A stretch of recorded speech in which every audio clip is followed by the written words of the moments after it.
Welcome back. The Pentagon is also reacting to news of National Security Advisor Mike Waltz stepping down from his post. CBS News senior national security correspondent Charlie D'Agata joining us now. Charlie, how does this affect the Pentagon?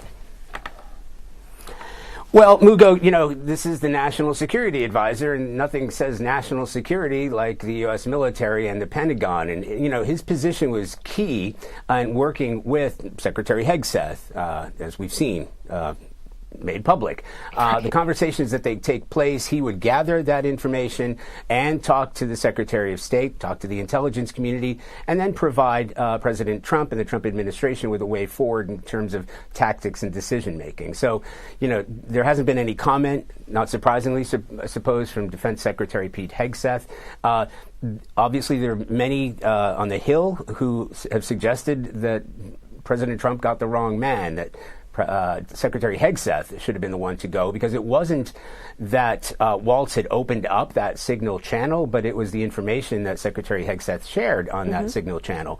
It's been considered sensitive, if not downright classified. So there's a sense here, anyway, that maybe the axe hasn't fallen. There may be more to come, but at least the pressure is off for a few weeks, because the head to have gone is Waltz and not Hegseth. Right. We shall see if more heads fall on that one.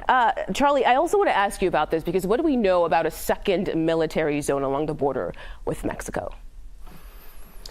Yeah, so NORTHCOM dropped this last night. It's another step forward to militarize the border by sending troops, active duty troops, to reinforce Border Patrol and other authorities. Now, this is the second one. We reported on the first one, southwest of the border.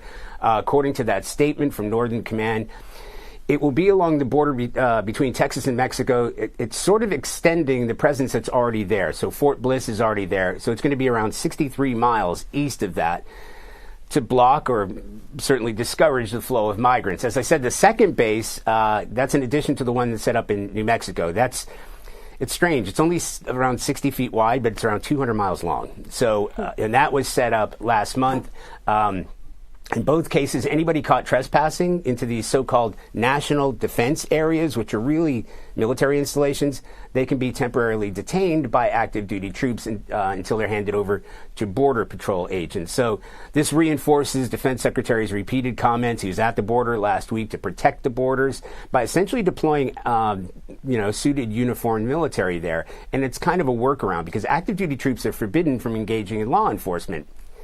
But the Pentagon has already deployed something like 8,000 active duty troops there. And as I said, they are enabled and empowered to detain anybody who trespasses into those areas.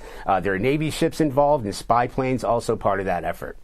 Okay. All right, Charlie. So we have learned there could be a military parade on President Trump's birthday. What can you tell us about that?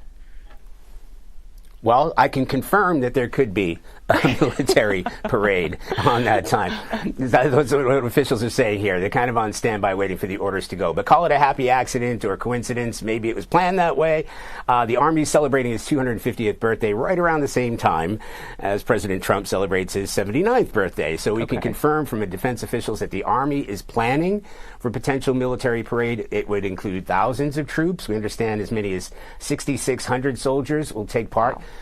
There are going to be some military vehicles like Bradley fighting vehicles and Strykers. There's some question about tanks rolling through, because I can tell you from experience, they chew up asphalt. So they're figuring out a way to maybe get those on flatbed trucks. As far as we can tell, this is the first military parade of its kind since 1991, when there was a national parade celebrating victory in the first Gulf War. That even predates my career as a war correspondent.